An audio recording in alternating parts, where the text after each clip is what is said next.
Dans cet épisode, on va poser l'ensemble des menuiseries extérieures. C'est l'étape pour être hors d'air et, heureusement, vu les tempêtes en ce moment. C'est l'occasion aussi de voir l'entreprise qui pose les gouttières. Elles sont fabriquées sur place, sur mesure. Bon épisode à tous.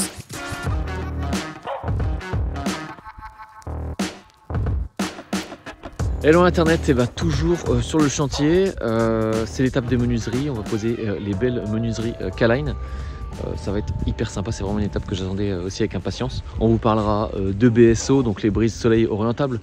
On vous parlera aussi du K-Line Detect, c'est un espèce d'aimant qui permet d'envoyer un texto quand vous êtes absent et de dire que le châssis par exemple arrière droit est ouvert. Donc ça c'est vraiment cool pour le coup. Encore une fois, ça a du sens par rapport à la domotique qu'on crée dans cette maison. J'oublie souvent de le dire, mais abonnez-vous et pensez à liker la vidéo si elle vous a plu. Mettez un commentaire en fonction de ce que vous avez vu ici.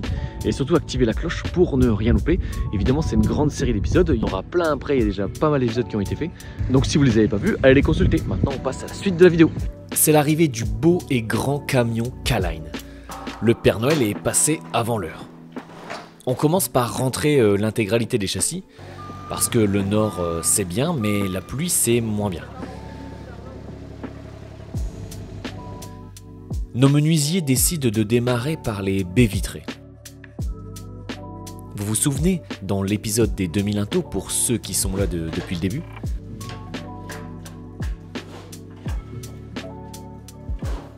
on a parlé de différence pour la partie dos de la maison, car elle va recevoir un bardage.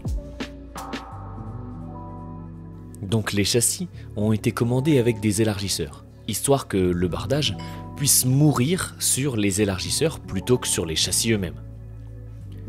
Ils les fixent, elles s'emboîtent parfaitement grâce à un mâle-femelle, et ensuite ils viennent les visser au châssis.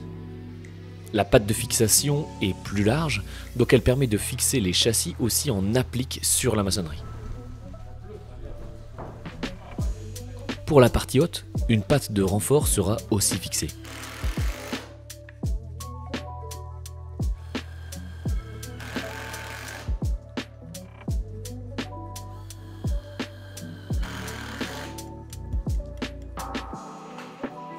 Ensuite, vous avez sûrement déjà entendu parler de ça, mais ils viennent placer du compribande. C'est une mousse de polyuréthane, comprimée, avec une face adhésive. Le compribande assure l'étanchéité à l'eau et à l'air des menuiseries et des joints en façade.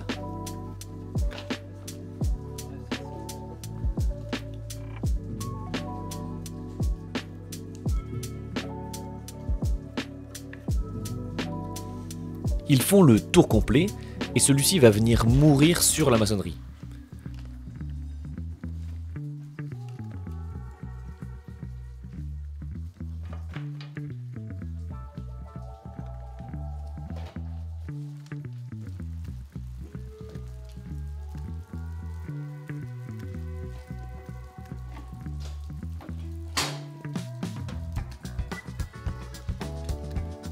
Sur la partie seuil, on a prévu des pierres de soigny. On n'en avait pas parlé dans les précédents épisodes, on n'avait pas vraiment eu le temps de les filmer, mais ils ont été découpés et préparés afin d'y faire une talonnette. Celle-ci va permettre à ce que le seuil de la baie vitrée soit encastré. Faut y penser, mais il n'y a rien de plus désagréable que de se prendre les pieds dans le seuil.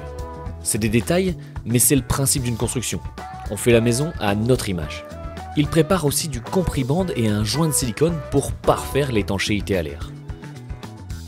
Une fois que c'est fait, il pose le châssis en applique de l'intérieur.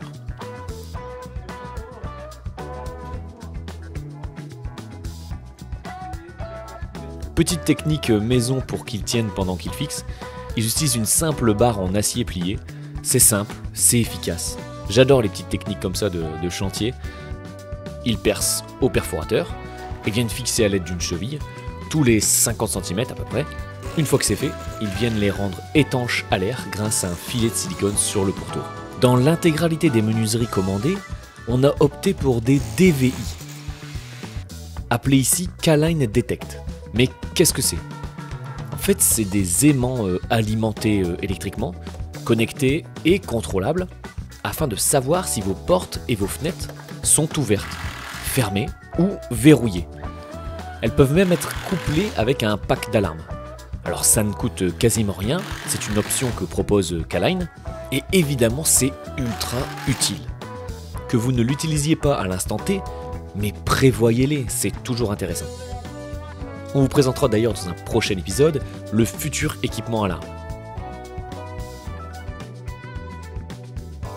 D'ailleurs, si vous avez des questions sur la domotique, sur les alarmes ou sur autre chose, vous savez très bien, l'espace commentaire est là pour échanger. Hyper content d'être à cette belle étape avec un châssis ici, 3 ici, juste là, et la petite porte en verre derrière, la porte principale évidemment. Voilà, ça va être encore une fois une belle étape à filmer et on se retrouve plus tard.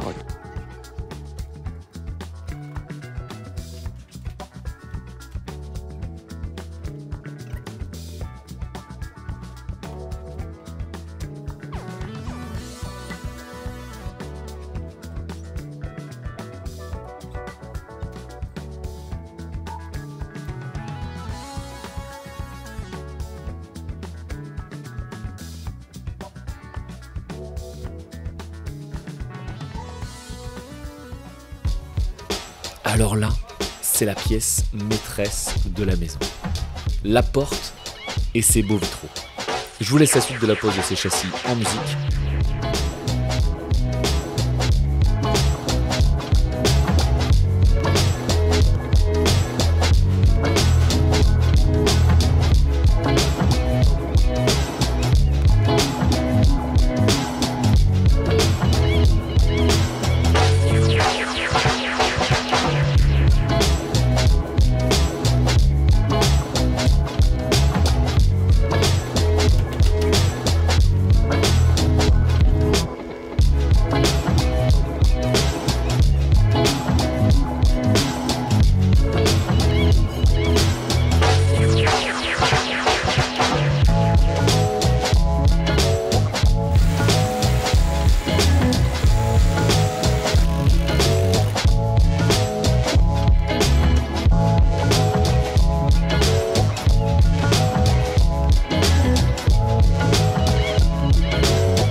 Après les BSO, les volets roulants. Ils sont aussi intégrés et aussi connectés, mais de manière filaire. À la commande, vous pouvez aussi les avoir avec une télécommande, mais ça vous limite sur vos projets de domotique.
Les châssis sont enfin posés, je suis hyper content. Les couleurs me vont parfaitement, le rendu me plaît. Et surtout, les vitraux extérieurs en façade, alors c'est une option, mais ils sont réfléchissants. C'est un espèce d'effet miroir. Alors évidemment, c'est un coût. Mais ça évite de voir à travers vos vitres, simplement.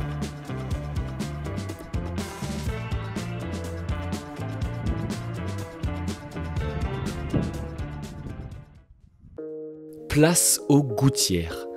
Le pare-pluie va venir tomber dans la gouttière. Ne vous inquiétez pas, hein, c'est toujours comme ça.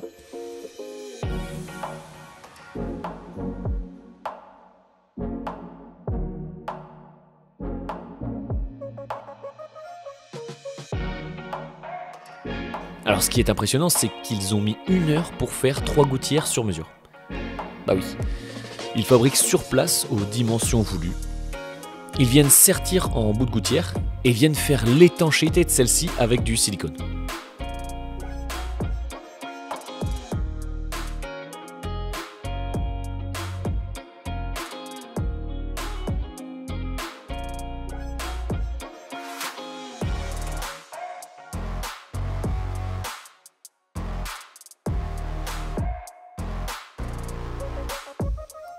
C'est une pièce de théâtre, ils sont parfaitement coordonnés.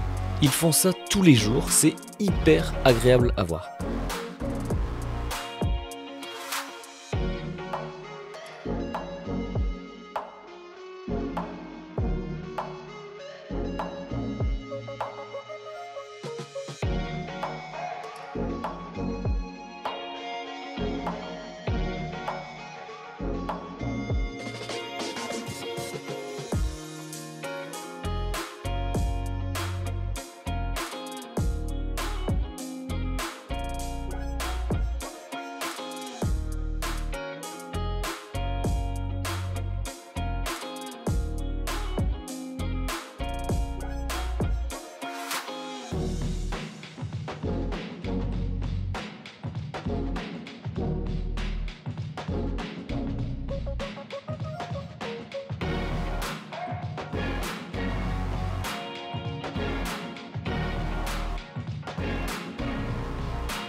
Pour que l'eau s'évacue, le constructeur a défini un niveau de pente et l'eau viendra s'écouler dans une descente d'eau. Pour ça, ils viennent la percer de la même manière.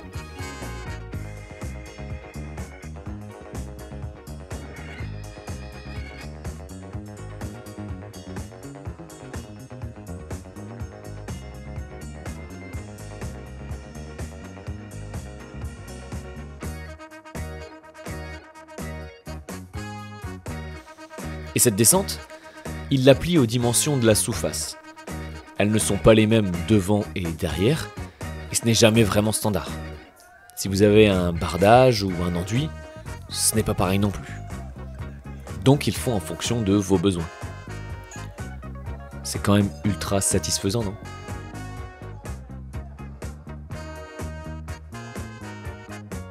J'avais limite envie d'essayer. Et voilà, il relie le tout. Et c'est posé. Bon, maintenant, faut penser à faire un regard. Mais ça, ce sera dans un prochain épisode. D'ailleurs, j'ai un ami qui m'a dit de penser à mettre des filtres en bas des descentes, histoire d'éviter l'encrassement dans votre regard et probablement dans votre future cuve d'eau de pluie. C'est une bonne idée ? Dites-moi dans les commentaires. Cuve d'eau de pluie, oui, ça sera aussi dans un futur épisode. Mais dans le prochain épisode, on met le chantier en full sécurité grâce à nos copains de chez Repamine. Alors, pensez à vous abonner pour ne rien louper. C'était Lucas pour VPI.